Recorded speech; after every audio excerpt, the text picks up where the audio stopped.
Hi, this is Larry DiTillio, writer for He-Man and Beast Wars, and you are listening to the Geekcast Radio Network.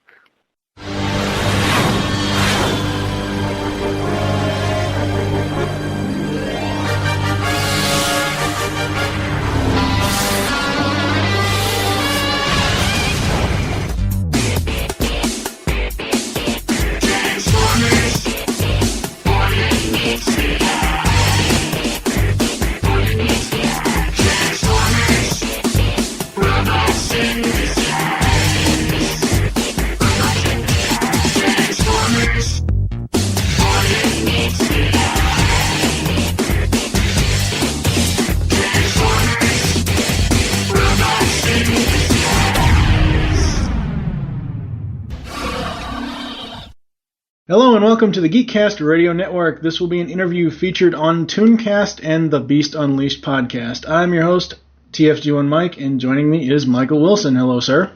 Hey, how's it going? It's going. Today we are here with the man who is responsible for writing on shows like He-Man and the Masters of the Universe, Hypernauts, Babylon 5, and Beast Wars. Here's Larry DiTillio. Hello, sir. Hi, Mike and Michael. How are you? Oh, I'm good. Good. Very good. Very good. It's a real pleasure to talk to you because you have no idea. I grew up on He-Man, and it was just amazing. So did I. Yeah, you created the stories. We watched them. It was pretty amazing, yes. Yes. So, getting a little background information on you, where did you grow up, sir? I grew up in New York City, the old country. Queens, Ozone Park, right behind Aqueduct Racetrack. And after college, I went to NYU, and then I came out to Los Angeles, where I live now, to go to UCLA graduate school. And I wanted to be a film writer.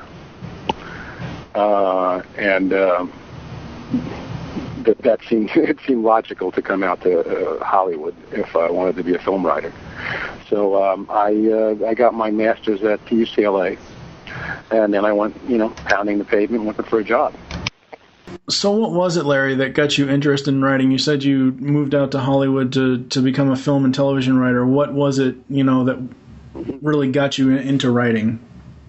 I like to be the guy behind. I like to be the guy in control, and the writer is the guy in control. The story is everything. Even if you're working on a toy show, story is everything. Sometimes they don't realize that, so that's where arguments get fought out. But I'm more than happy to fight those arguments because writing it's a sacred thing, writing. You have to dedicate yourself to it, and you never get any sun. You sit in your house all day. You get hemorrhoids. You do it for 30 years, and you're sitting 10 feet higher than you used to.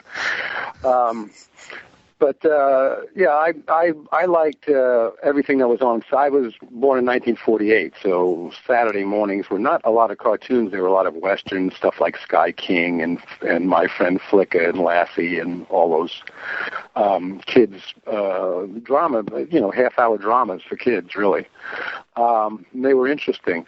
I had never planned to go into cartoons at all.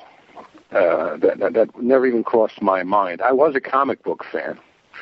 I liked comics when I was a kid and superheroes and that kind of stuff. The usual stuff, Superman, Batman, even Captain Marvel was being printed when I was a kid. So I said, I want to do this, I want to write, and I want to write for this medium that moves, this action medium. I'm not that interested in writing prose, although I've kind of changed on that over the years. But TV and movies was what I liked, and that's what I wanted to do. I wanted to be a movie writer, and I started as a movie writer, and then later got moved into television because my movie career wasn't going anywhere. And then after about 13 years of pounding the pavement, I got a shot on He-Man. Through Michael Halperin. If you're a He-Man fan, you should know that name. Oh yeah. Oh yeah. He did the original Bible for it, and we were friends in the Writers Guild. I did join the Writers Guild in 1971. Yeah, it was 1971. And I did this feature called The Madman Movie Makers, which was kind of a spoof of porno movies. And that got me in, and it was for basically a mafia-based company, and it had nothing to do with me being Italian. They just my agent said, "Hey, they want you to write this movie," and I said, "Well, yeah, I'd love to write a movie." And it was a comedy, and it came out, and it got some viewing because it played with the first incarnation of the Texas Chainsaw Massacre. It was on a double bill. That's when they used to have double bills as well. So a lot of my family had to go see it and then sit through Texas Chainsaw Massacre. It was kind of interesting. It didn't go much of any place, but it did get me into the Writers Guild, and that was what started my career. Then after the first movie came out, it wasn't great shakes. In a couple of years, I hocked around trying to sell things to mainly comedy. I wanted to be a comedy writer. Stuff like The Odd Couple was going on then, and I was pitching to those people. And I did get a shot on, what was the show? It was The Odd Couple. That's what it was. That's right. Through Jerry Belson and Gary Marshall. And Gary Marshall brought me in the office after I did the script, like kind of a spec script for him, which I wasn't supposed to do because I was in the Writers Guild. But he called me in and he said, "Listen, kid," he said, "there's two kinds of funny." He says, "There's funny zany and there's funny weird." He says, "We're funny zany and you're funny weird." And that kind of got me out of comedy. I kind of thank Gary Marshall. I still would love to write a comedy show, but I just never got the chance. And I got kind of more to be a dramatic writer, and then I got into cartoons through Michael. And I got to that because Michael's sons played D&D, which I did as well. I was considerably older than them at the time, but I had done a article for the Dragon, which was a D&D magazine. Right. Actually, it wasn't an article; it was a dungeon. So it actually was kind of like doing a movie. The dungeons were kind of like doing movies. And he said, "Hey, I didn't know you wrote Sword and Sorcery." He called me up and said, "Larry, you write Sword and Sorcery?" I said, "Well, yeah, I do." And he said, "Well, you got to come in here because they're doing He-Man at Filmation, and they need plenty of writers. And go in there and speak to Arthur Nadell, who's the producer, and see what you can come up with." So I said, "Thank you, Mike," and I made an appointment with Arthur, and I showed him. I had a few credits at that time. One was the movie, and the others were little bitty religious shows. I worked on a religious show at one point. Really? Yeah, it was one of the Sunday shows that it was a Lutheran, and two Lutheran ministers were the producers. And I did that was during the Vietnam era, and I did this, it was actually after the war had finished, but I did a thing about a Vietnam vet coming back who saves this junkie's life. A wino that saves a junkie's life. It was, they were pretty nice about that. and they said, except one character has to be the voice of God. I said, take your pick, junkie or wino. I'll go either way. That was kind of a strange story, and it actually, I don't think it ever actually got on the air, but it was my first live action piece, and I started being sent on more live action for that. But this was well before He-Man happened. So I went to see Arthur Nadell, and he was for some reason impressed by actually I had done a biography of Napoleon and Hitler. So I suppose that, and I did that in a half an hour. So that was, I guess that showed that I could write, briefly and still get a lot of information in there. I worked for a show called Against the Odds, which was hosted by Bill Bixby. It was biographies for kids, and I became their what they call their warrior writer. Every bloodthirsty dictator that that went through history, I got this assignment on after writing Hitler and Napoleon. Huh. And that's how we got started in the business, actually. Nice. Well, that kind of starts you off, but what are you doing recently? We looked on IMDb for research, but we didn't see much for you for the last couple of years. There's not much. No, because I got old. And when they get old, they don't want you anymore. Oh, really? Really. And unless you're really grandfathered in there, like nobody's calling me up saying, "Hey, would you like to write this? Would you like to write that?" Unless it's some old friend of mine. Seriously, I'm not much looking for work, and that's why I haven't done anything in 5 years. Usually, if I'm looking for work, I'll go get it. Now I'm thinking of writing a book. That's the saga of my family and my life. I guess that's an old age thing with writers. You get older, you say, "Oh, maybe I should write about myself and my family." Like a memoirs or an autobiography or something? Yeah, something along that line. There's some interesting stories about my family and stuff, and my wife's family, and books. I was never really. I love reading books, but I was never really big on writing them. I do prefer the moving ones. That's why I never tried to write for comic books. So I know how to do it, but I never wanted to do it. There's something about it destroying your whole love of things. If you work on the inside of things, you start to get very cynical about it. When before, when you're a kid, you're like, "Oh, wow, this is really great. I'm working on He-Man over here," And then, a couple of years later, you can't get arrested. But that's the way it works. And IMDb they're not. There's a lot of things that they don't have on there, and there's some stuff that they credit me with that I never did. So that's I wouldn't trust IMDb. I suppose I can go over there and just give them the information. I do have about 150 credits, and some of the stuff I worked on was Babylon 5. I was story editor and executive story editor of that for 2 years. Well, the IMDb is kind of like a Wikipedia in that anybody can go on there and enter information in. It wouldn't necessarily be you, so it helps to keep on top of those. Yeah, for maybe one day I'd go to Wikipedia and rewrite the very slim article they have on me. What for? I mean, it's nothing that interests me right now. I might do it one of these days. A lot of people who are interested in you. In the golden age of kids' cartoons, I worked for CBS mainly. Judy Price liked me for some reason. She was the head of CBS at the time. I worked on Hulk Hogan's Rock and Wrestling, if you remember that. Oh, yeah. Oh, yeah. I worked on several low points in cartoon history, and that was a low point because it was a show full of wrestlers, and they said, "Oh, but you can't have them wrestling because that's too violent." Really? Well, then what do we do with them?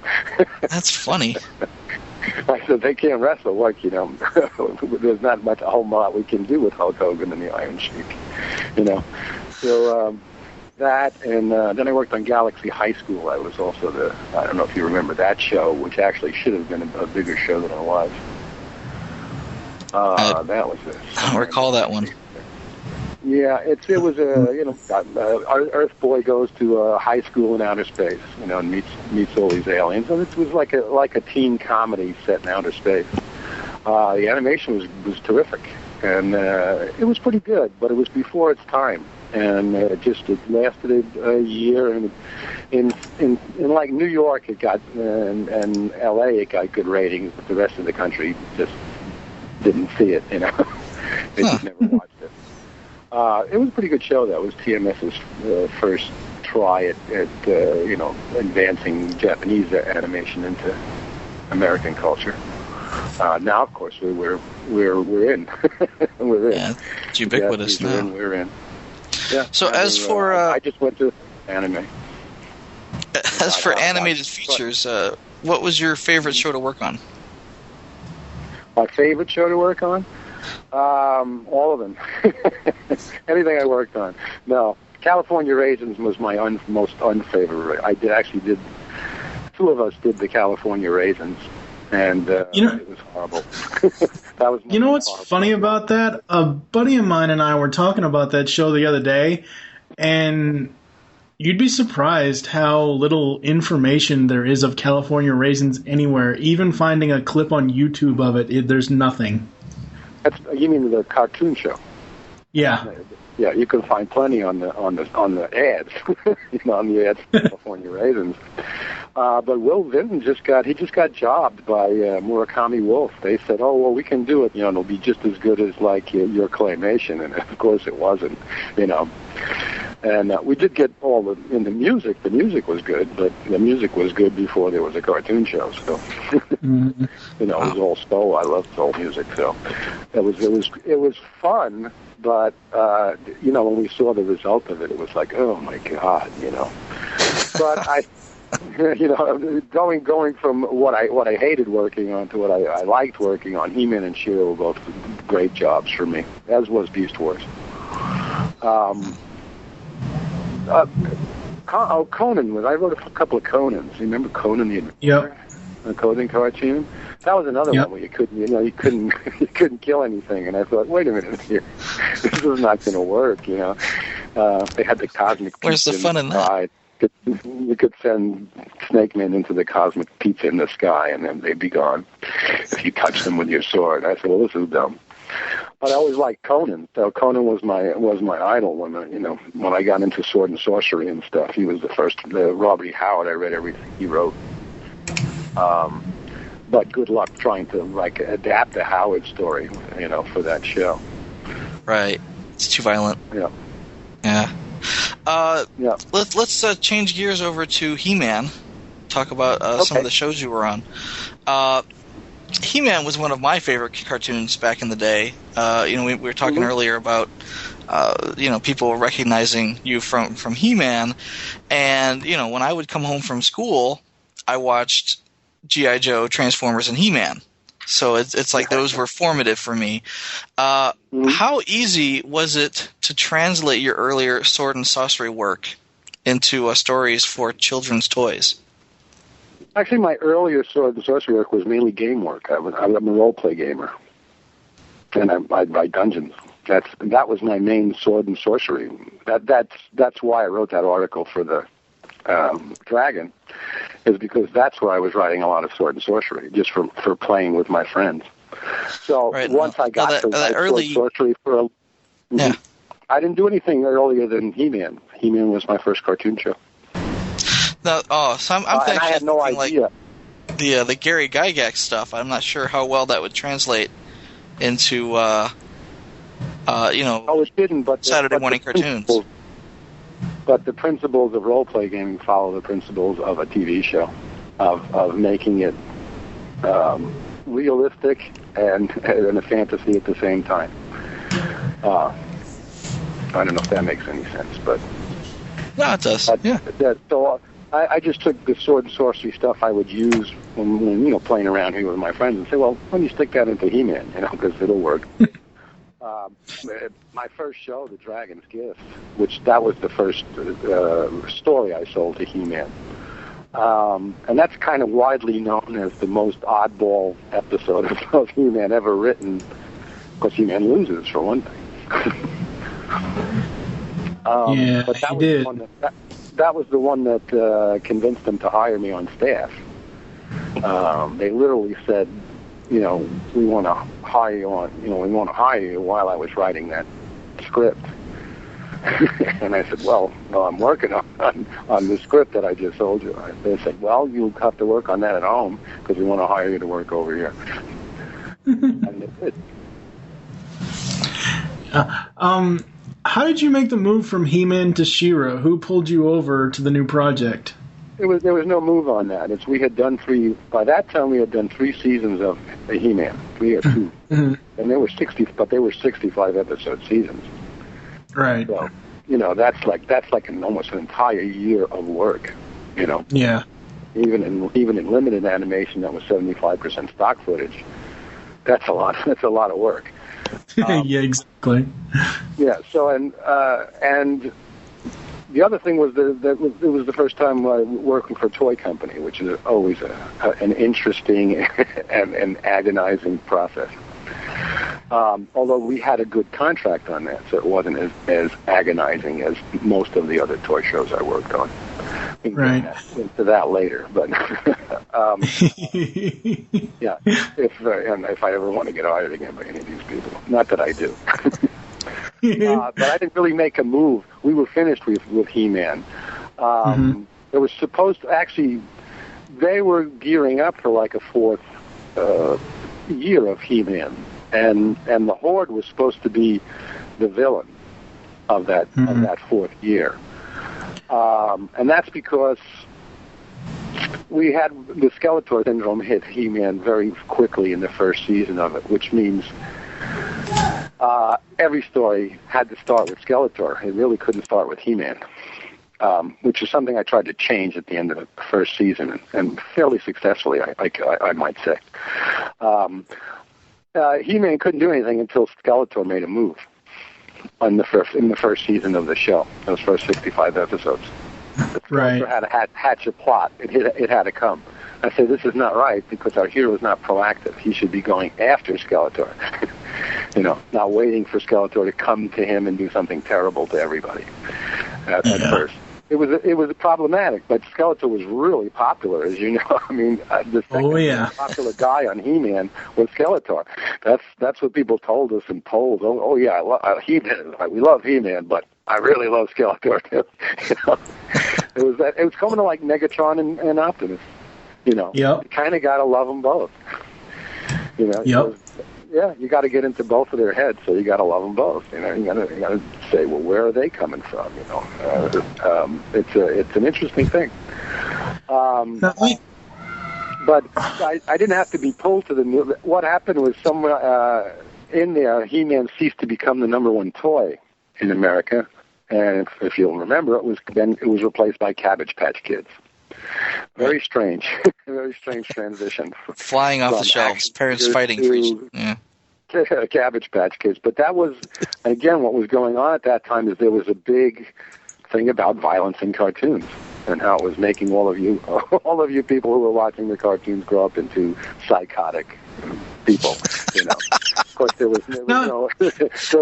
See, I always knew the difference, though. I was raised where, I know that's just a cartoon. It's not real.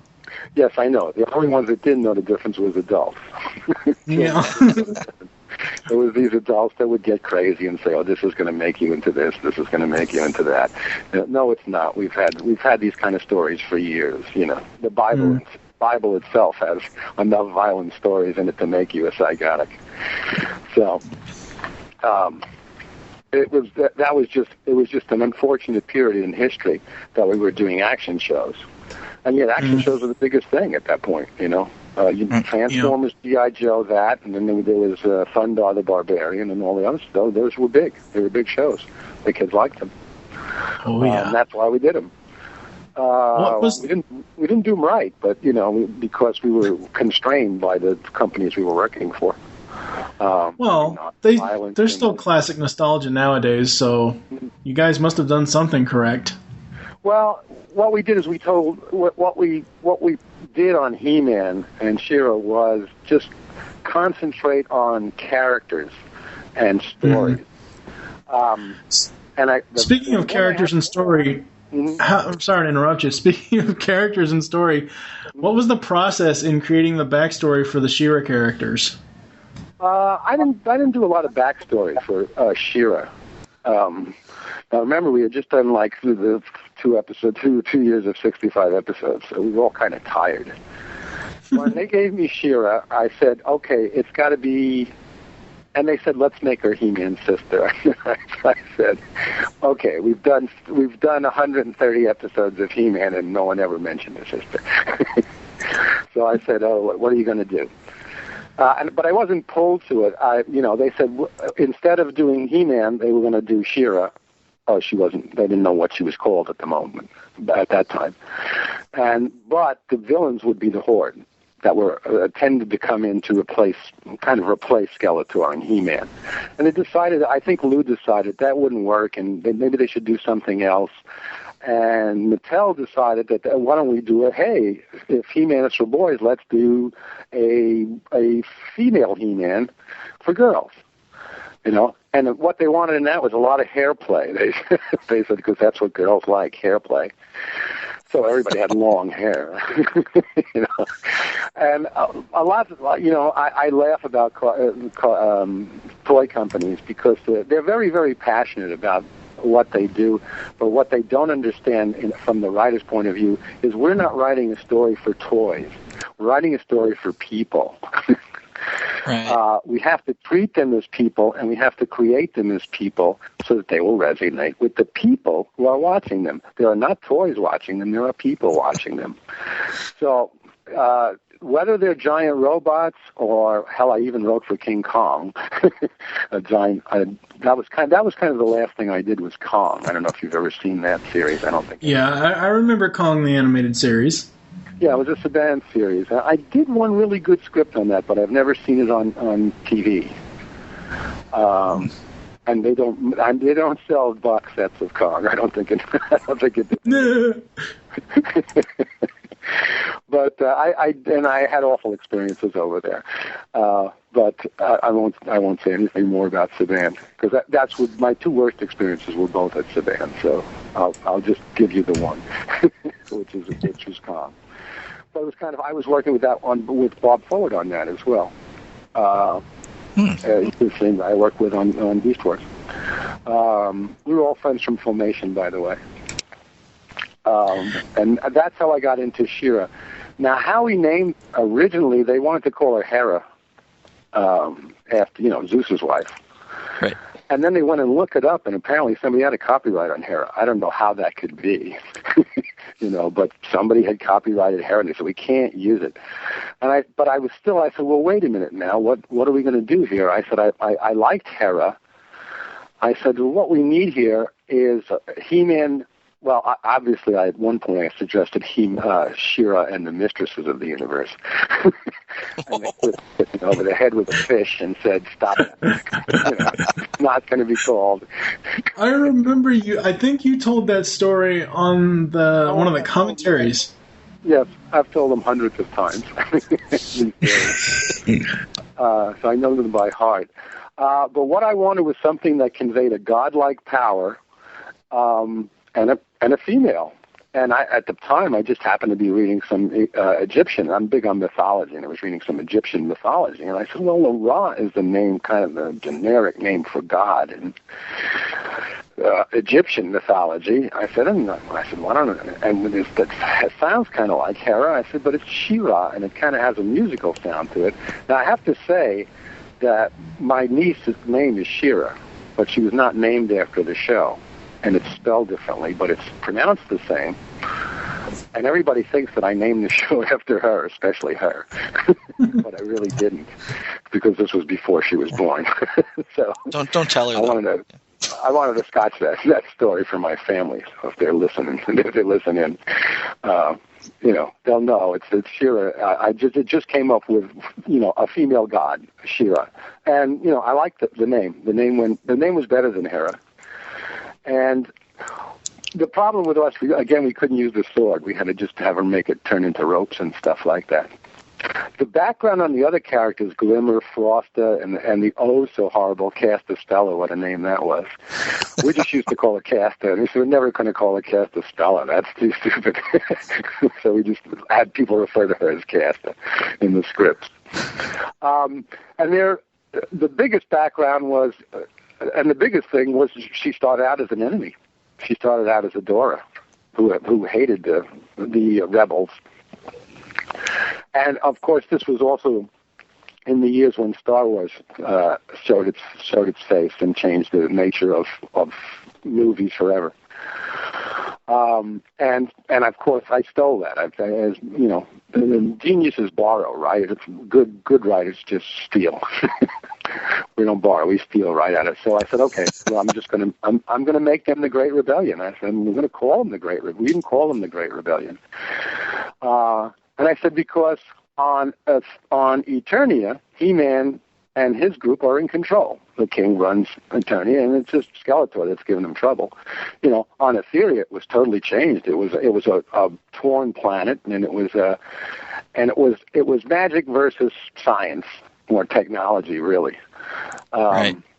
That made that show run. I said, so they got to be the underdogs. They got to be trying to take back their world, rather than He-Man, who's just really protecting his world. You know. Right. And then, then we had to go. Then I had to work out the whole thing of how do you have a sister that we never managed to mention in 130 episodes, that even his parents never said anything about. Well, it all worked out, right? Yeah. If you got magic to work with, you can work anything out. That's the beauty of fantasy. If you have magic with, you can say this is magic, and it's just as good as saying stem cells will cure Alzheimer's. As to say like, okay, cast a spell that can cure Alzheimer's. You'll cast a spell and it'll be over, and you can think again. So there was no pulling me to a new project or really creating a backstory. And the reason for that is because we were doing another 65-episode show, and 65 episodes is a lot. We had to get everything in place. What I did do that was not much done with He-Man is that we learned a lot on He-Man. We learned a lot how to do a show like that better, and so the She-Ra show could be better still, and it could be for girls. But there were a lot of female He-Man fans as well. Yeah. Which the same, by the way, goes for Beast Wars. Oh yes. Yeah. So, Oh, yes. We'll get into that. Yeah. Quick story. Bob Budiansky, who was an editor at Marvel Comics, wrote most of the backstory for the early Transformers line over a Thanksgiving weekend in 1983. And this guy is still amazed at the popularity of the stuff that he wrote way back then. How do you feel about the ongoing wave of nostalgia for He-Man? Got me another job on the new He-Man. So I love it. If they want me to do a feature movie on He-Man, then I'll be really happy about the nostalgia for He-Man. I keep hearing rumors about that, too. Huh? I keep hearing rumors about that He-Man movie. Oh, there's always rumors about a He-Man movie, but they made one, and it bombed terribly because it was badly written. Although it was well done production-wise, but it was just. And I was working for him as well, Gary Goddard, who directed the movie at the time. But you didn't have anything to do with the movie? Only that I was working for. He directed and produced and directed the movie. Yeah. The He-Man movie. If they had just stuck a little bit with closer. Everybody's head on a pike, I said, wait a minute, he obviously didn't watch the show, the writer. I don't think he ever watched a single episode. Right. He did something else. He was doing Conan, Yeah. I said, great. I believe Goddard had mentioned on the commentary for that Masters of the Universe DVD, he mentioned that he was a big Jack Kirby fan, and most of the characters in that movie are based off of Fourth World characters and has nothing to do with He-Man whatsoever, other than putting in, like, Gray Skull and the sword and all that stuff. Mm-hmm. Yeah, there was some of it. I thought Frank Langella was great as Skeletor. He was. But Dolph Lundgren, I mean, he's not, poor Dolph. I mean, he's not the worst actor in the world, but at that time he was. Dolph with his horrible mullet. Give us the worst actor in the world. And people forget Courtney Cox was in that movie. Yep. Oh, yeah, that's right. He was the teenage girl in that movie. Yep. She's a cougar. That's what happened. People also it's always nice to have people like what you did, and so when someone I don't scream at people who say, "Oh, tell me something about He-Man," because I really loved it when I was a kid. I say, "Great, if you loved it as a kid, you love my writing. What am I going to say to you? You're an idiot for loving my writing." That would be dumb of me. If you like what I wrote, and it gave you pleasure, and you remember to this day, it's like, great, thank you. That doesn't say anything bad about me, especially given the animation we had on the old He-Man. Right. Where almost nothing moved. Although more moving than their Star Trek did. In Star Trek, you could see nothing moving at any point in time. Just their mouth kind of moved a little. Yeah. Yeah. But the nostalgia is great for it, and I don't get like over the top fans anymore. They're all grown up, and they're not little kids. Yeah. But we had a lot of kid fans, and the kid fans I always was happy to speak to. Nice. And I still have He-Man fans trying to befriend me on Facebook, and if I can take a moment for a personal ad that all the people have. Fan and friend both start with an F, but they're not the same thing. Yeah. If I don't know you, you're not my friend, despite the fact you may be a fan of He-Man, but that does not make you my friend. Did you set up a fan page? Send you that. Huh? Some of the writers, No. I know some of the writers have fan pages and friend pages, and they will fan their fans and friend. They keep those two separate, I should say. Yeah, of course they do, but I just go on Facebook to, upload pictures that my relatives can see, of us going to weddings and Right. and stuff like that. So, I'll talk to people message me over there, but, and I'll usually I'll send one message back saying thank you, and explaining that, if I let everybody that was a He-Man fan on the page, I couldn't find anything on the page. It would be You'd have thousands. Yeah. Now I know, Christy Marks has two separate ones, one for fans and one for friends. I think she calls it like Christy's Playhouse. And speaking of Christy, she had mentioned that she had gotten the head writer position for Gem and the holograms because the studio wanted a woman to write for the girls' toy line. What were the considerations in putting a man or men in charge of writing She-Ra? Well, for one thing, we didn't have any female writers on staff at that time. We had plenty of them who wrote for us as freelancers. Because you can't do 65 episodes yourself, no matter how great you are. Right. And we had a lot of, like Dorothy Fontana from Star Trek.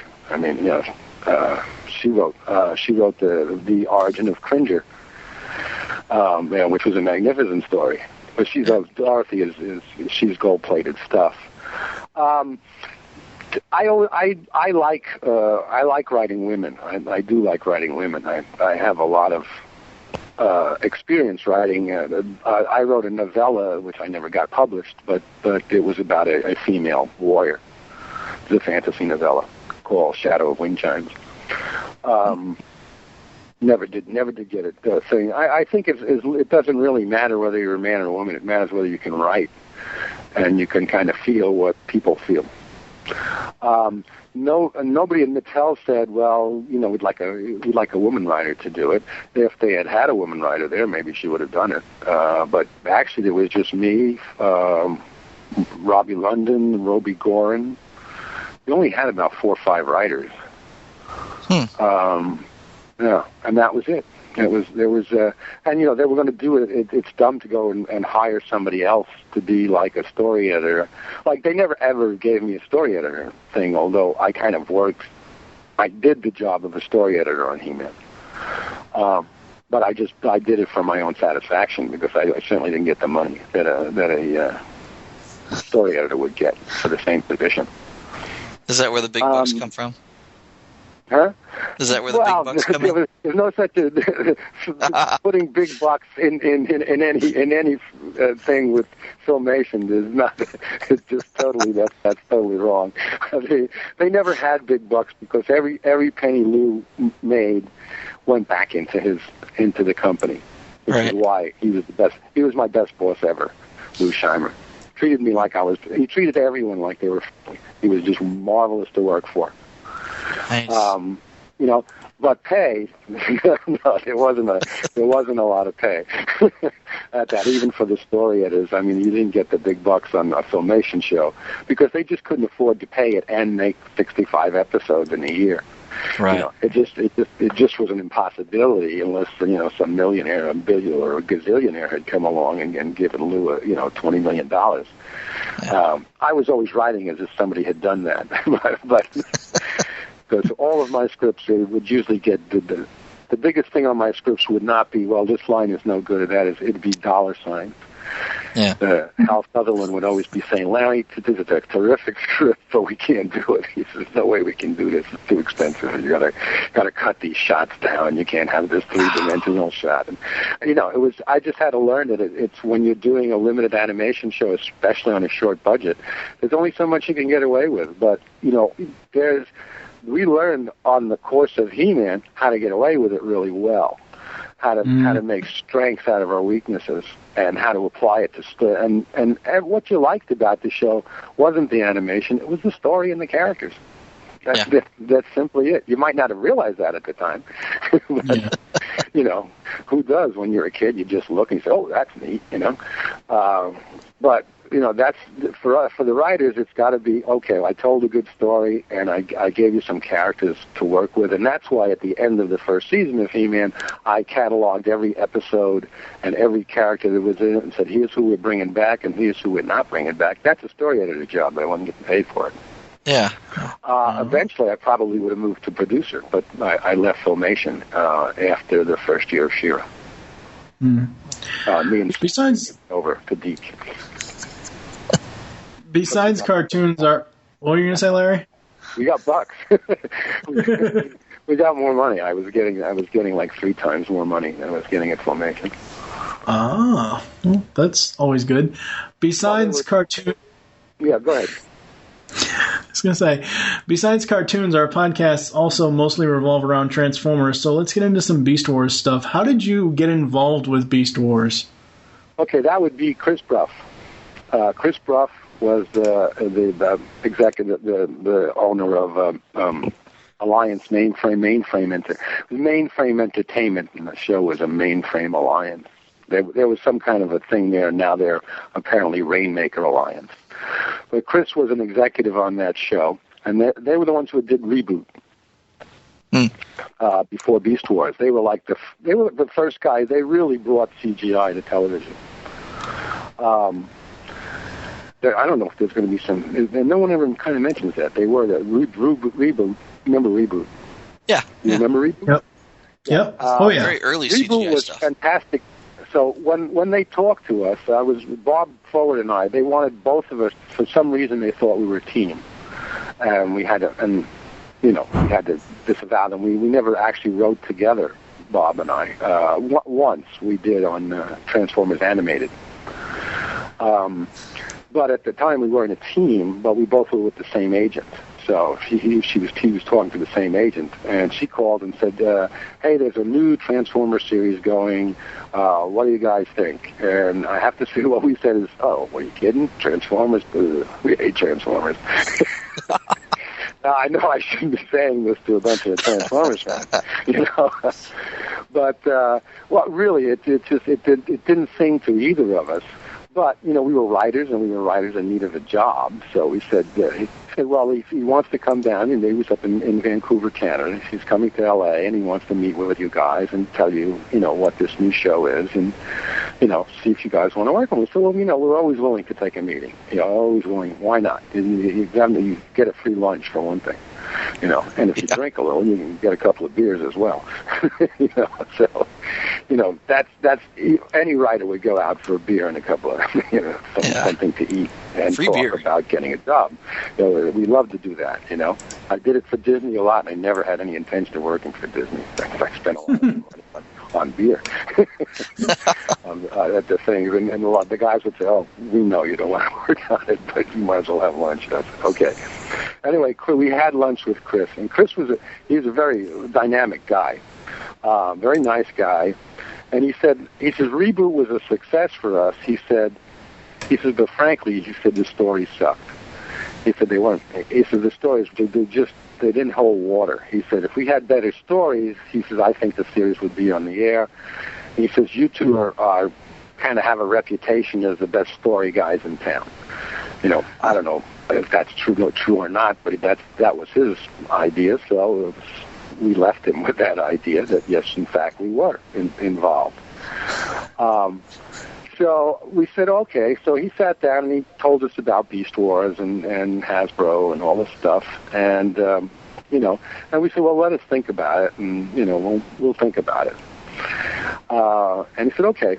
So he went back to Canada, and Bob and I talked about it, and then he called our agent, right? And he made us literally the offer you can't refuse. I mean, he made us an offer that no cartoon writer was getting at that time at all, except maybe Jeff Scott, who was CBS's main kid. They were paying him good, and Mark Evanier. They always were paying Mark well. Yeah. But guys, we weren't getting bucks like this. I mean, it was a ridiculous price, and it was literally a price we couldn't turn down. This is nuts. This is like 10 times what I made at Filmation. It was more than I was actually making at Beast Wars. I mean, on Babylon 5. Wow. I said, wow. I said, that's something, because we were being paid as both story editors and writers. So we would get quite a large amount of money for writing a script. They paid well. They paid well all down the line to the writers. We got more than anybody else, but the other ones were still getting paid over scale. Of course, Reboot, they had a lot of money at the time, and I guess they didn't care. We hoped that they never said, "Oh, geez, they don't know they're paying us as much. We got suckers here. We got to go for it, So we had to do it, We just the money was good, and we liked Chris a lot, and now they were in Vancouver as well. So now we weren't going to move to Vancouver, but they didn't expect us to move to Vancouver. We had to make sure we were getting paid American money. Of course, at that time, American money was worth more than Canadian. Today, you'd rather be paid in Canadian money. But then, American said, it has to be American bucks. Right. And we went to work on it, and that was it. That's how we got involved with it. We really, literally, we knew of the Transformers. We had never watched the show much, so we went out looking for, how are we going to do this show, and what's this show all about? And for me, it came from a comic, but it was not Bob's. Bob actually was the editor, but it was Simon Furman who wrote the Transformers comic books. I found that whole line of like G2 that he did. Mm-hmm. And it was like about 13 episodes, and it was all sitting there in a comic book store for the cover price. I said, "You're kidding me? I'll buy them all." I took the whole set, and I took it home. I said, "This is good." I was getting it for like 65 cents a piece, for comic books. And I said, "Wow, this is great." And I looked in there, and I said, "Wow, this is how we need to do the show." And now these were G2 Transformers, often they weren't Beast Wars characters. Right. But reading the comic, you just totally forgot they were robots.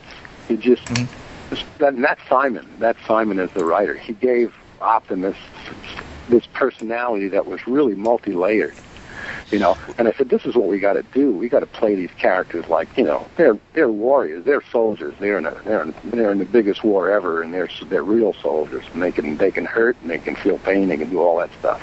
Well, you actually brought Simon. I got all that out of Simon's thing. You brought Simon Furman in at the end of the season run, right? Because he's credited as a writer. Yes, that's right. He is. He did. He wrote one of the season 3 episodes, and it's very good. Nemesis 2-parter. Yeah. We wanted Simon. Simon just inspired us so much that Also, he knew all about G1 and he was a big Transformers fan and still is. He knew all this stuff, and the second guy that got us into it was Benson Yee. Yee, who has who started the Beast Wars site and stuff on that. So that got us into it, and we suddenly started to get, besides the money, we started to get really excited about how we could do this story. And basically, Chris was telling us, you can do what you want. We have to go to Cincinnati and speak with Hasbro about it. But other than that, you can do anything you want, and anything you want is exactly what a writer likes to hear. Yeah. Yeah. I'm going to go crazy. I'm going to go crazy. So then Bob and I went to write the Bible and that kind of stuff. That's how I got involved first with Beast Wars. Well, Ask we've me another seen- question, and I'll give you another answer. Yeah, well, we've seen you've described as both a writer and an executive story editor for Beast Wars. Now, is that just you pulling double duty, or was there a promotion in there somewhere? Or basically, I mean, how do the two roles differ? The two roles don't differ much. A story editor is a writer, and the thing is, we didn't get a promotion. That's the one thing we couldn't get, was a promotion, and that was not because they didn't like us, because we certainly gave them a show that hit the ground running and was a pretty big success. It's a Canadian law that you can't have a producer on a show who's not Canadian. Really? Yes, yeah. I don't know if that law is still in effect, but up in Canada, it may not be. That might have been changed. But at that time, you just couldn't get an American producer, a British producer. It had to be a Canadian producer. You could be a story editor, executive story editor was as high as you could go. So we started the show as the story editors.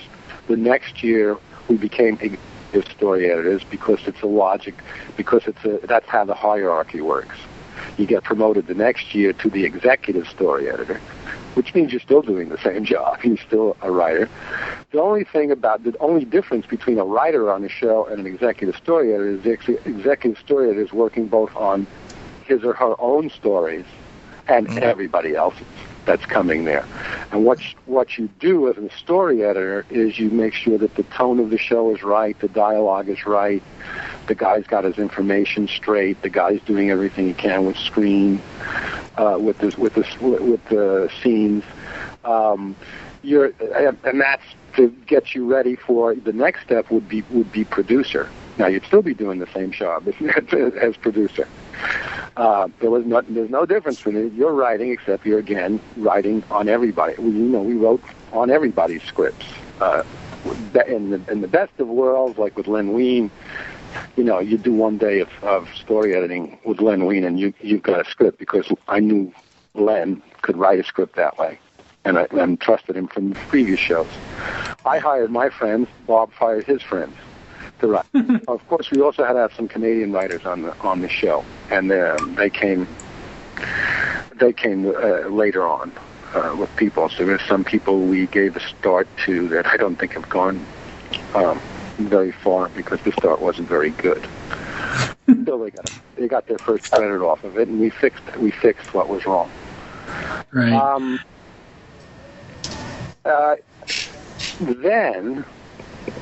So there's no responsibilities changing when you become a story editor, or even when you become a producer. As a matter of fact, there is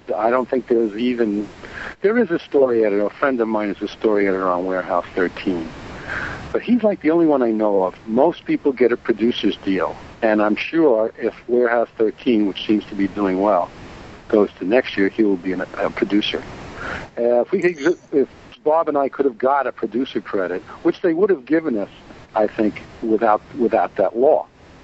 They just put right. They did give us some more money, so we could. That's always good. Yeah, money is good. You've said that you've said that you weren't involved in the earlier Transformers series. So how did you come up with the whole idea of using the Generation 1 Transformers in the crashed Ark in Season 2 and the? Yeah, this is such a long story. I don't even know if we have the time to get it in. Okay. How many questions you got? Of course, I think my family expects me to be out here by 6:30. Anyway, I'll give you the fast version. Is that all came about by us going on on the Transformers website? Because once we started working on this show, I said, well, I want to know a little more about it. So, I go do what we always do. We go on a thing, and, well, there was no Google at that time, but I Googled it. And and I said, boy, we're bucking like this canon is like ridiculous. We got, there's like, I don't know, 1,000 Transformers, and there seems to be one popping out of every wall, and every place. I said, and I said we need somebody on this, and there was also beginning the buzz of this is going to be terrible. This is going to make every Transformers fan totally angry.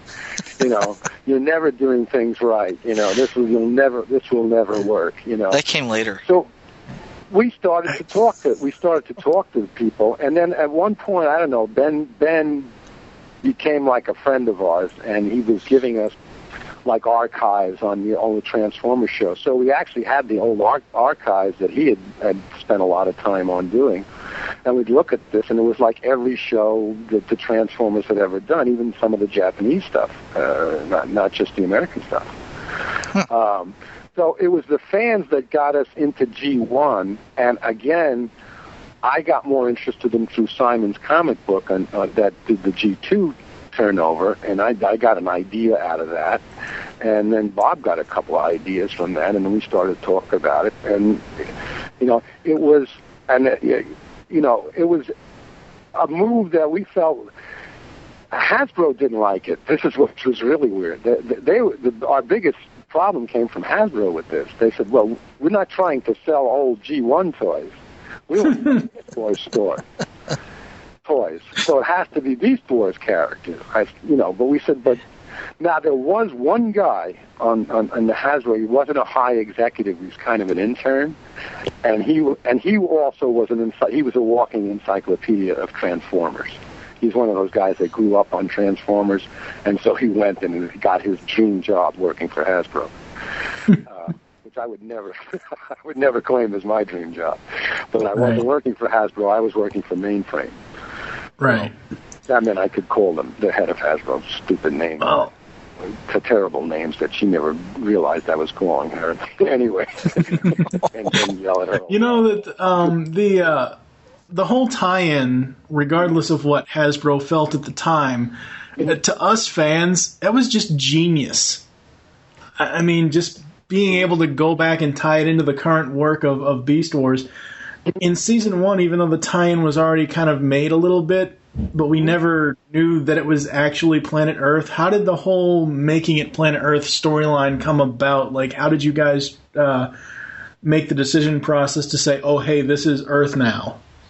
Well, again, we didn't really have that power. We didn't have the power to make that decision. That decision had to be made by Hasbro. So they were balking at it, right? And and the one guy on the panel there that really loved the G1 Transformers, he was saying, no, this is good because it ties it in with the old show, and then maybe we can bring back the old show. Well, we all know what happened there. That they brought back movies even better, Yeah. Once we just said the name Starscream, like on I forget what episode we used that in, but we said something about Starscream, or no, we just put one of the guys up in Canada, put Starscream into a shot of kind of a flashback or a dream sequence. Right. I think it was in mine. I'm big on dream sequences. I think it was in one of my episodes. And Tudor was having his dream. Let's put someone in there. Yeah, and someone said, yeah, Starscream. He was real popular, so let's put Starscream in there. And once people said, was that Starscream? Holy crap, this is really Transformers. And that's what started. It started a ball rolling.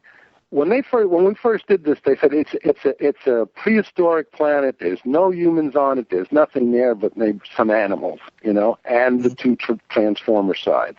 But it's not planet Earth. It couldn't be, right? It had two moons. This is where the genius comes in on us, When we were trying to get this in, we said, okay, listen, if it turns out that it's not, we said, all right, it's not Earth. You've told us it's not Earth. It's not Earth. But that didn't change the thing. Cybertron was Cybertron in the old series, and that's where it came from.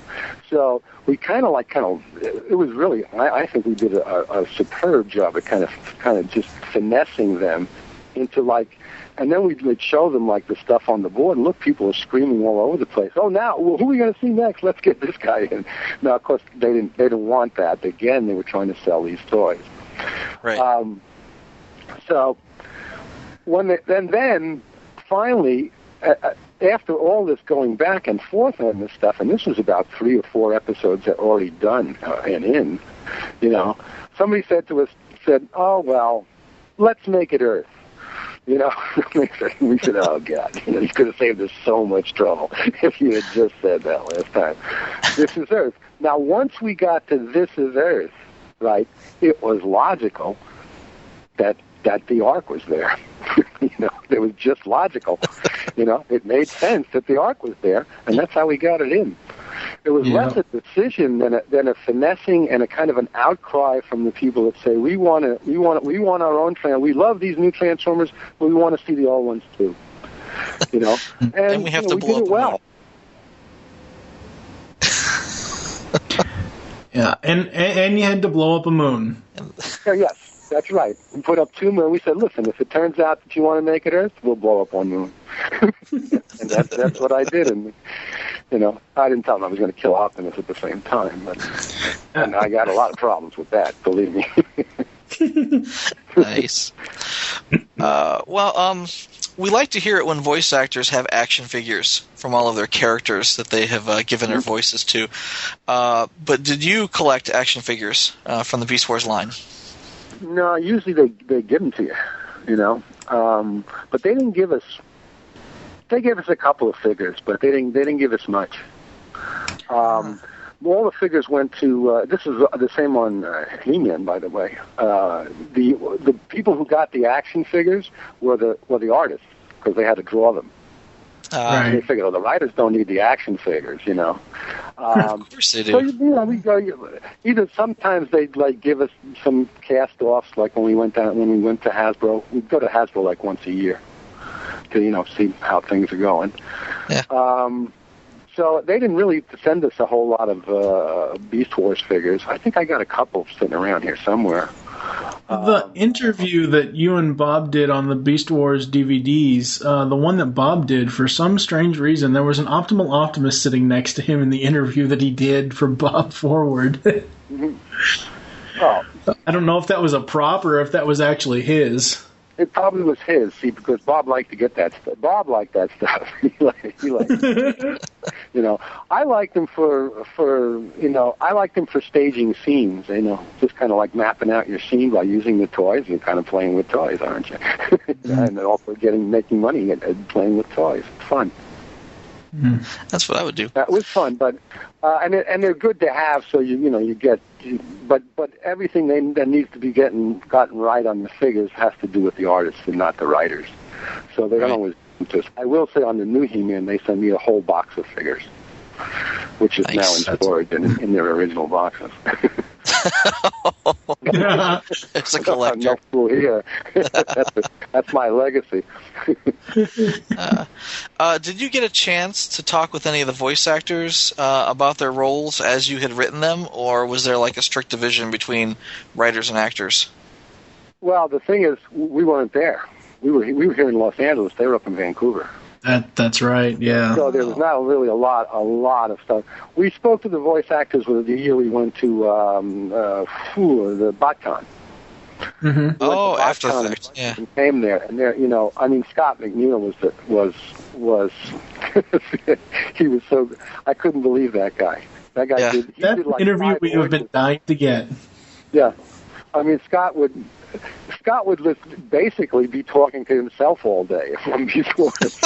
He'd have these things where it was all his characters, and he could do it. He could just go in and out of them like crazy. Voice actors make you in cartoons. If you don't have good voice actors, you're dead in cartoons. And we had excellent. Not everybody, but most everybody was really excellent on Beast Wars, where the voices were concerned. Really, they were great. And Scott could do it all. And Alec Willis just did Tarantulas. It was just Tarantulas. He did that one voice, and Venus Terso did my favorite Black Arachnia lady. And that's half of why there are shrines to Black Arachnia up on the internet all over the place. That was great for 12-year-old boys at the time. and a couple of the adults as well. Yeah.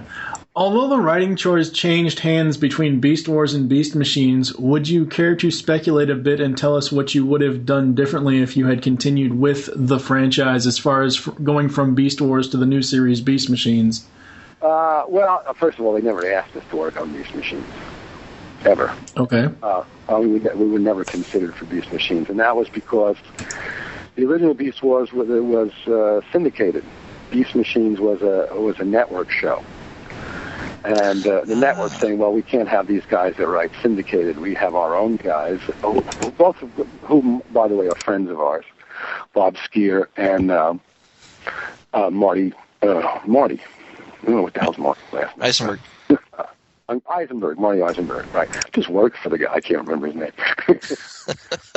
They were acquaintances of ours. They were friends of ours, and we had nothing against them. They didn't come looking for our jobs. They had done Godzilla, which was a big hit for Fox cartoons. Yeah. So they said, well, let's get Bob and Marty to do this, Now, we'd been working on Beast Wars now for 2 years, and, we could have worked on it again if they wanted us, but they didn't want us. So there was no even negotiation or even idea. Unfortunately, they helmed a sinking ship. So it kind of worked out. There's a little schadenfreude there, but they just. And I know that once you get in the network vein, it's very, very hard to get something good out of it because they have 100 things they don't want you to do, and very little idea of what they do want you to do. So writing for Beast Machines would have been I think agony for us because it was not our characters, it was not our guys. They were changing. We had already changed them from their original Beast Wars to Fusors to Transistors or whatever we called them. I don't know. It was a Transmetals. Transmetals. I said, and then so now they're going to be Beast Machines. I said, so now you're back to the original Transformers, where you have an animal turned into cars, right? We wouldn't have done it. What we would have liked to have done, had we stayed on there, if they wanted to do another show, was to take them back to Cybertron with Megatron in pursuit of them.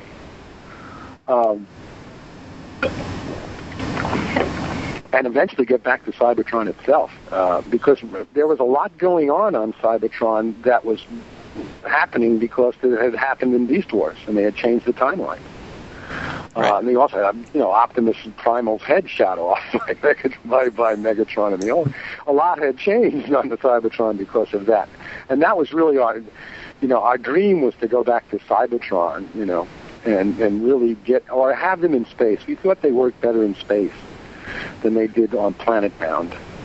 They could go anywhere in space, and we could put them off against a lot of stuff. That was the idea we had. But once we knew that we were not going to work on it, we just stopped, getting any ideas because it was not going to be our stuff. So we didn't care. Not that we didn't care about you guys. We cared about the fans, but we just didn't care about the Fox what they wanted to do because they didn't even give us a shot to write it, and consequently, Bob and Marty got castigated by Beast Wars fans. They got the poor guys. They got the stuff that we got when we first started Beast Wars, but worse because now everybody liked Beast Wars. And they didn't want to change to this next incarnation. I never saw it. I haven't seen a single episode of Beast Machines. I love Beast Machines. I love Beast Wars, but I also I never, because I see it as one. I know you guys had stopped at season 3 of Beast Wars, and they brought in Marty and Bob, but I see it as one whole continuous story. That's just me personally, and I absolutely love Beast Machines. I love both series. Okay. Personally, I think that the writing for Beast Wars was a lot better than the writing for Beast Machines. Not because Beast Machines wasn't a good story. It's a very good story arc. It's a nice couple of season story arc, but in many places the sequential storytelling was just off. It didn't work very well. It's hard to tell what's going on in some scenes, and things are hard to follow, or they don't make sense from moment to moment. I mean, if you hadn't seen it yourself, you probably have no idea. But I mean, if you had seen it, you probably could have picked it out right away. Yeah, I would say so. I mean, compared to your stuff, no original family, easy. You can see stuff like that. I mean, that's not really. It's not really Bob and Marty's fault. It's more the point. There's too many hands in the pot on a network show, and everybody thinks that they have the greatest idea ever. And then the toy company's going to come after you with what they want, and they have no idea whatsoever of how to make a show. Right. Well, to change gears a bit. Frustrated. You survive a toy company.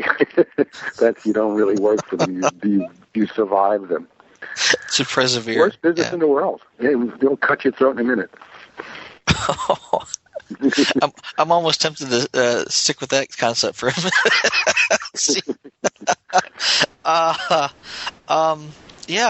Changing gears. The animated series that you wrote for usually had a lot of other writers, each doing their own episodes. Like taking He-Man, for example. Was there any communication between the writers in order to help continuity or focus characters? Yes. It was with us as we would take pictures. Again, doing the story editor's job, we're not getting paid for.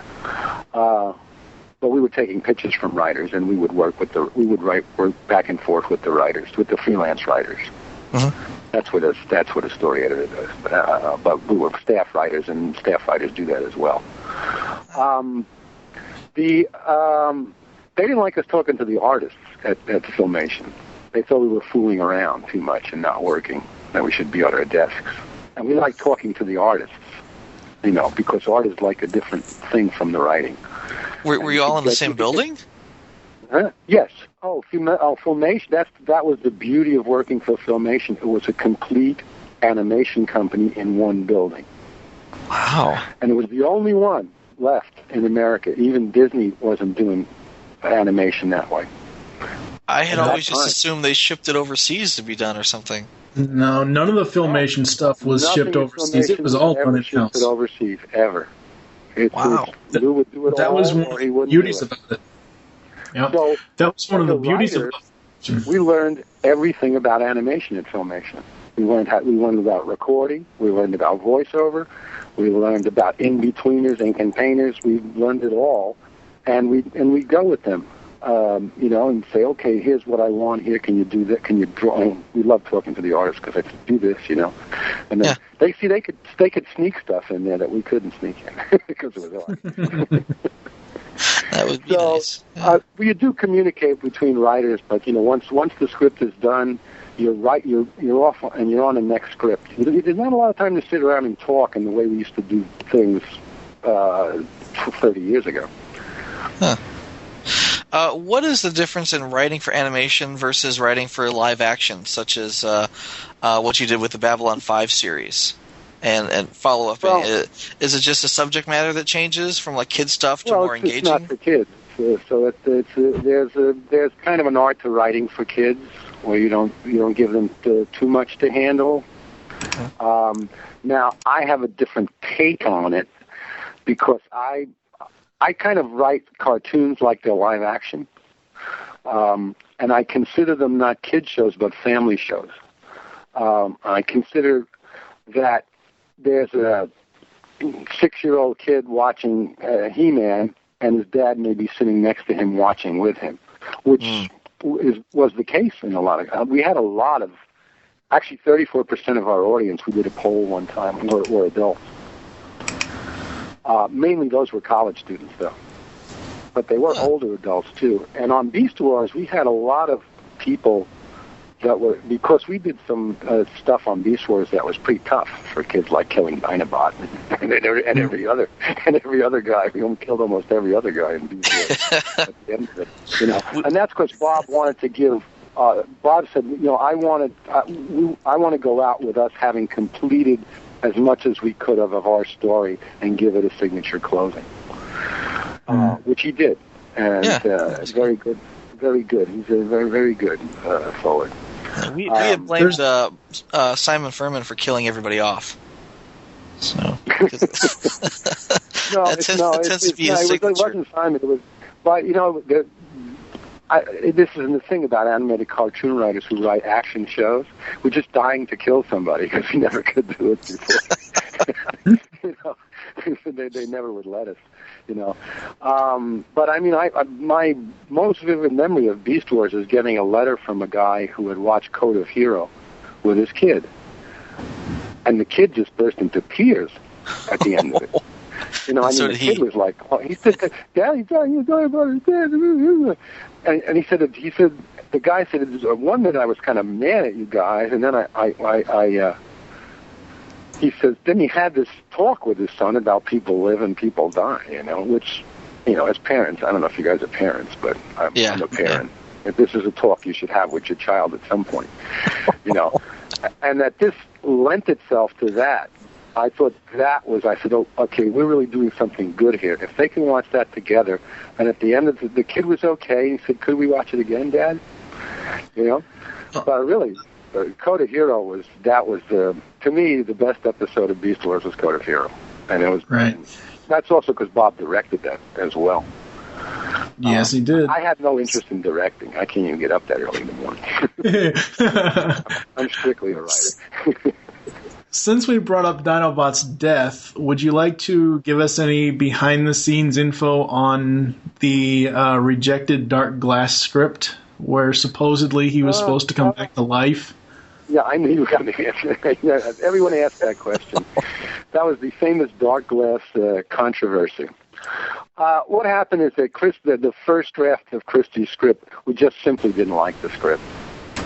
There was nothing. People said, "Oh, they censored it because it was too dark for kids."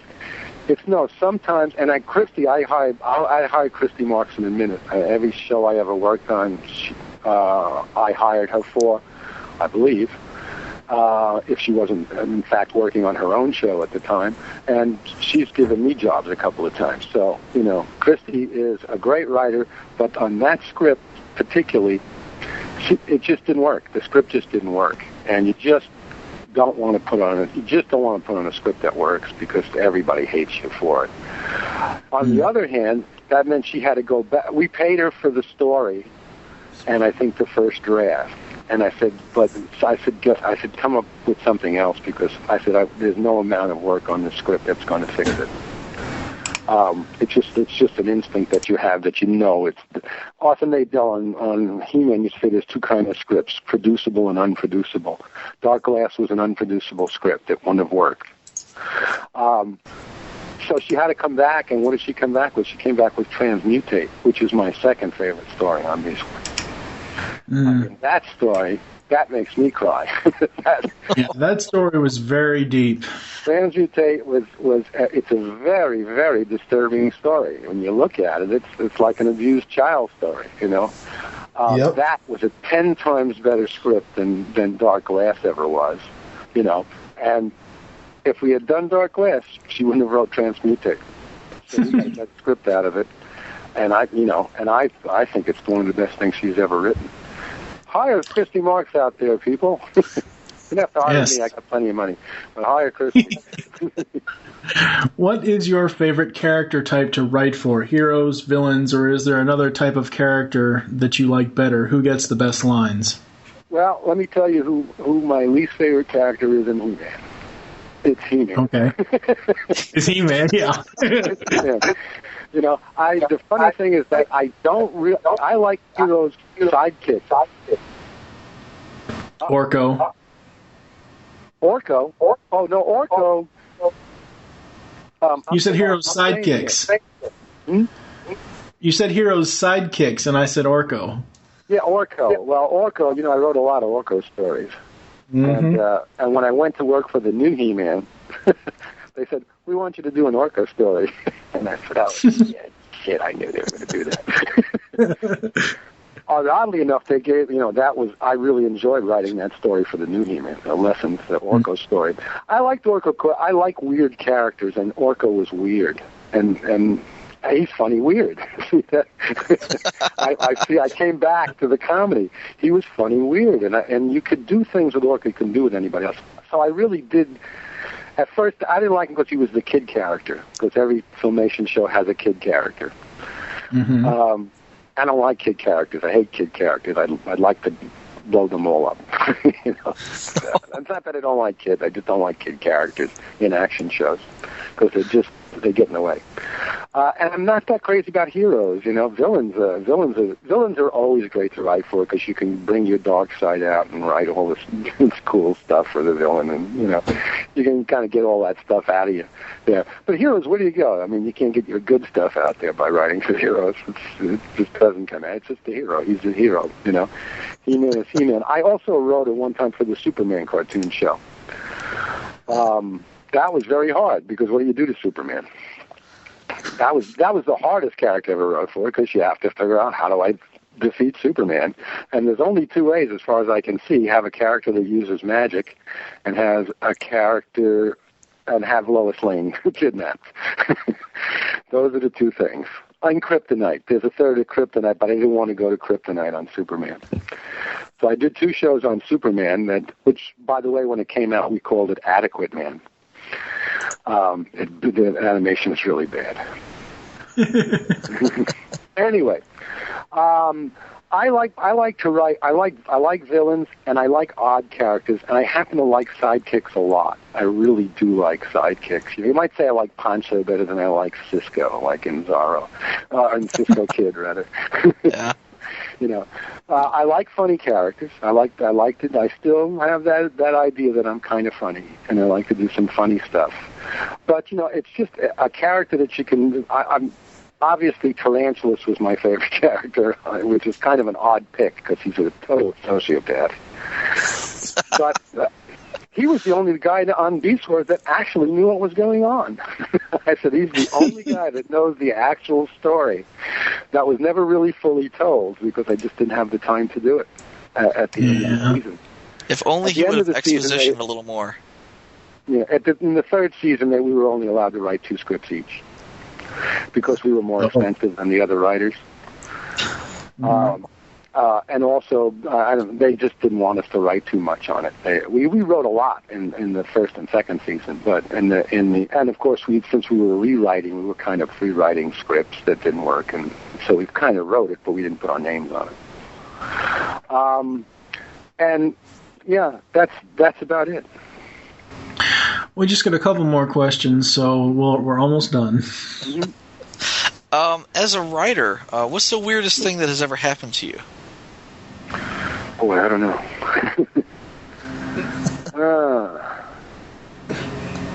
The weirdest thing that's ever happened. I don't really know. Well, I don't think anything weird has happened to me that has to do with my writing. Well, let's try something else. Have you ever been asked to write something that you didn't want to do? Oh, sure. But if I'm asked to write something I don't want to do, I don't do it.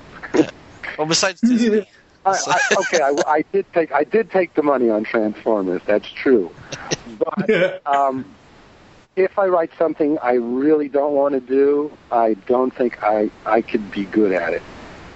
I need to have a passion for it. And so what happens, if it's something, it's true, neither Bob nor I wanted to do the Transformers when we started with it. What we did was turn it around to a point where we could make it ours and say, we did this. And they gave us that opportunity by saying, okay, all you got to do is have these, Beast guys turn the thing, and then you have to make up everything else, And making everything else up, since we didn't have to know anything about the old series to write Beast Wars. That Hasbro said that you don't need to, they didn't give us any help there except for Tony. That was the Transformers guy. Mm-hmm. So if you get something and you want the money or you need the money, you make it your own, and that's the only way that'll happen to you. So, but weird stuff. We're home all the time writing. nothing weird happens to us. So Not Mickey much. Mouse never made you an offer that you couldn't refuse? Oh yeah, yes. Mickey Mouse. Yeah, they wanted me to write Mickey Mouse mysteries. I said, I'm assuming I can't kill anybody. And they said, well, no, you can't. I said, well, then the heck with it. That was because I wrote a Murder, She Wrote, and they read it and they liked it. They liked my Murder, She Wrote script, so they said, oh, you can write mysteries. So maybe that's the weirdest thing that ever happened to me. Disney, I think Disney asked me to work for them about 4 or 5 times, and I turned them down every time. I didn't want to write for Disney. I just really didn't want it. And something I don't want to do, Peter Pan. I worked on Peter Pan. I did want to do that until I saw how they were doing it. Is that the one with Tim Curry as Hook? Yeah, the animated Saban series. Did Tim Curry play Hook? I don't think it was a Saban series then. No. No. Tim Curry played Hook somewhere else. There was one where there was an animated series where Tim Curry played Hook, and it was awesome. Yeah. Oh, Tim does a lot of it. He does voice work, so voice work is the best thing for an actor. Yeah, that's what you want to do is work. Yeah, anyway, we know you've attended BotCon once or twice. What was that like? That was mind blowing. That might be the weirdest thing that ever happened to me. Bob and I went to a BotCon out here that was out here in California. They asked us to come, and all the guys came down from Vancouver too. A lot of the voice actors came down to do it. That's where we met Scott, and unfortunately Venus didn't come. That character wasn't in yet. But because Venus is pretty good looking on her own, so we all like to meet them. I've gone to BotCon and tried, but what we didn't realize was how international this thing was. I mean, we were meeting fans from Germany, Japan. They said, well, we want you guys to do like a panel and then sit down like at the autograph booth so people can get your autograph on stuff. And we said, oh, are you kidding us? No one ever asked us to sit at an autograph booth. No one wants our autograph. We were signing autographs for 5 hours. This is ridiculous. We said, what have we done here? Have we made people crazy or what?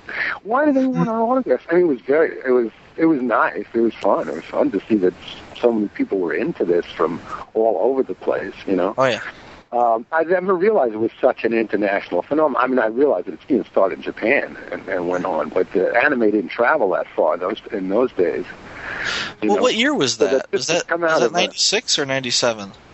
That would probably be 90, supposed to be 96.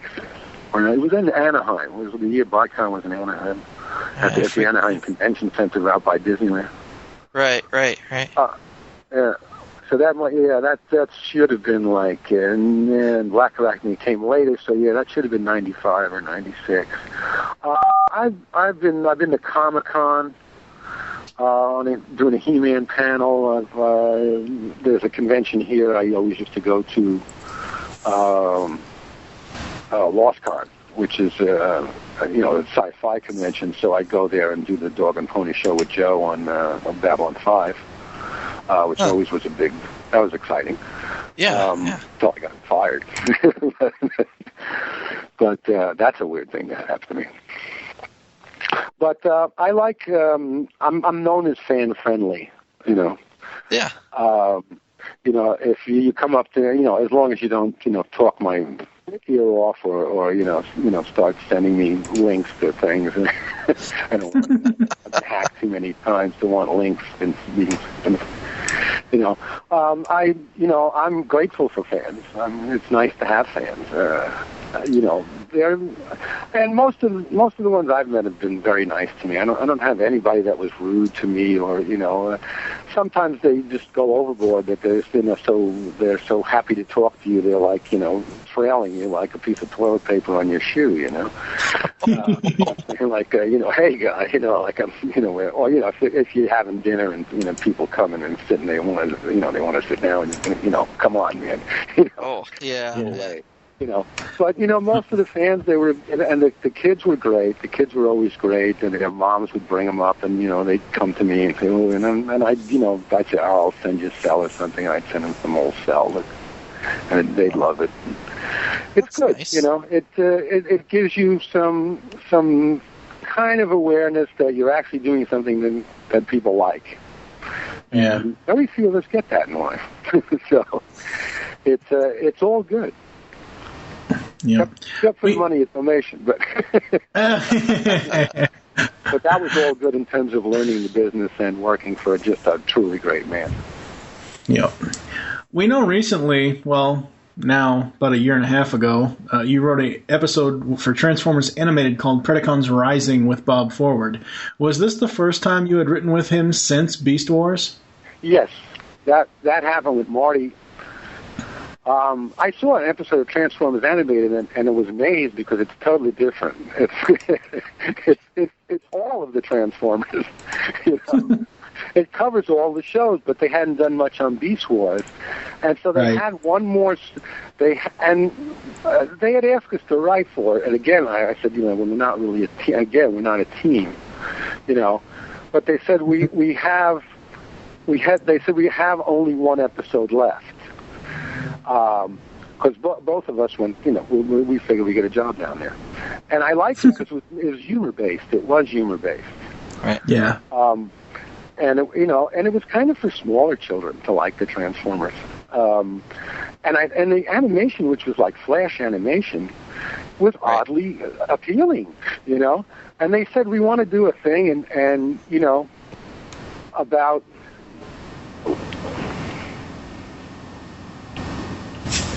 Larry?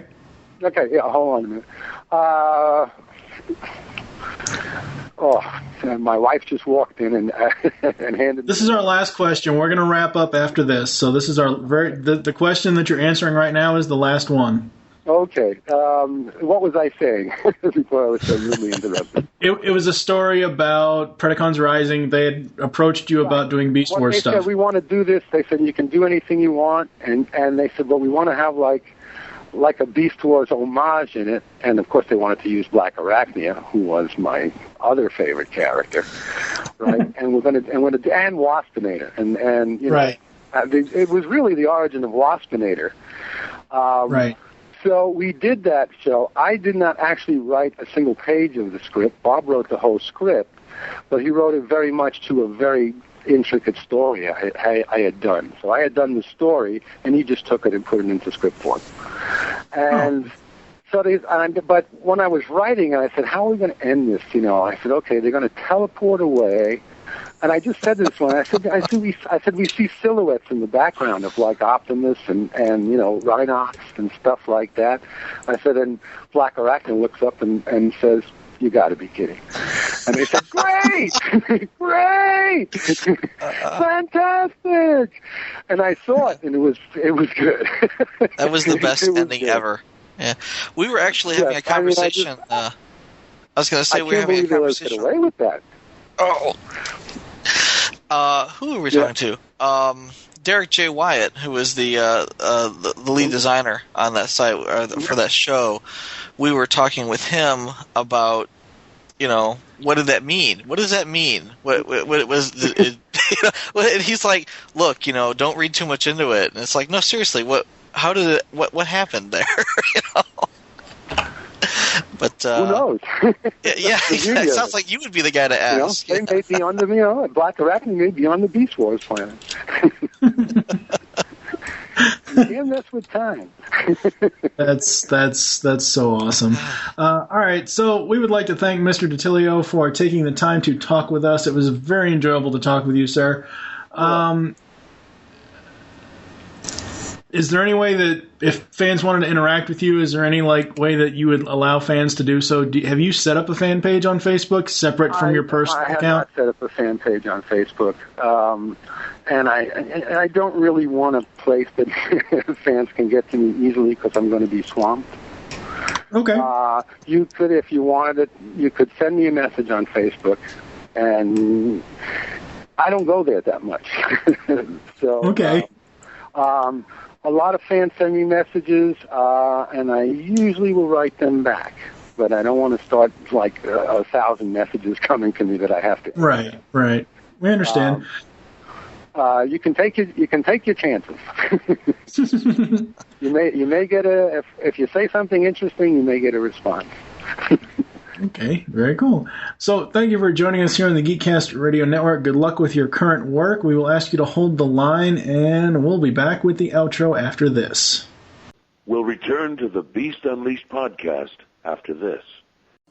This is Megatron, leader of the Predacons, and I'm commanding you to listen to the Beast Unleashed podcast. Yes. This podcast is released bi-weekly by the folks over at GeekCastRadio.com. And I want you to listen to it because it's the world's first Beast Wars and Beast Machines review podcast. If you don't listen to it, I will send my vehicles to remove your sparks and destroy you. So, from now on, you will listen and tune into the Beast Unleashed. Or else. Excellent. Yes. Now, back to the Beast Unleashed podcast. You have just heard over an hour's worth of questions and answers with us from Larry DiTillio. Wow, that was awesome. Yeah, we had a lot of fun. That was very, very awesome. It's like hanging out for a while with Larry and just, hearing his stories. Yep. Very, very cool. And, I, kind of like what we said in the interview, I mean, I grew up watching He-Man. A lot of us grew up watching He-Man. Yep. And, I got, a couple of years ago for my birthday, my mom got me all 4 volume DVD sets because that's all He-Man is in right now is the old Entertainment Rights volume DVD sets. And I've watched every special feature on there, and it's him talking. I've watched almost every episode with commentary. Most of the times it's him with Lou Scheimer, and it's just amazing. I was going to ask him about the Masters of the Universe Classics line because they finally did a show accurate Orko, but we just didn't have time for it. What are you laughing at? No, I was reminded that he was talking about the rise and fall of He-Man and how He-Man rose and fell, and I'm thinking he did that in 2002 too. Kind of like, oh well, this is going to be a really good series, and then it, died on the vine, and right about now, Mattel is laughing all the way to the bank with their collector series. Yeah, well, the thing about the 2002 He-Man was they didn't get picked up for another season, so it didn't really die. They just, it wasn't, I don't know, it actually almost really, I like the 2 series, the Filmation series and the Mike Young production series, which was the 2002 cartoon. Right. I like them in their own perspectives because obviously the original series it's the nostalgia in me. The 2002 series gave the He-Man mythos actual continuity throughout that entire series, whereas the old He-Man shows are basically one-shot stories. Yeah. Each episode. And, yeah, I like them both. I love the 2002 series. It's just the toys didn't sell very well, so they had to axe it. Yeah. Yeah. But no, being a Transformer collector, I'm not allowed to have more than one collection, I should say. Well, there is one toy that you got away with, thanks to... Phineas and Ferb, yeah.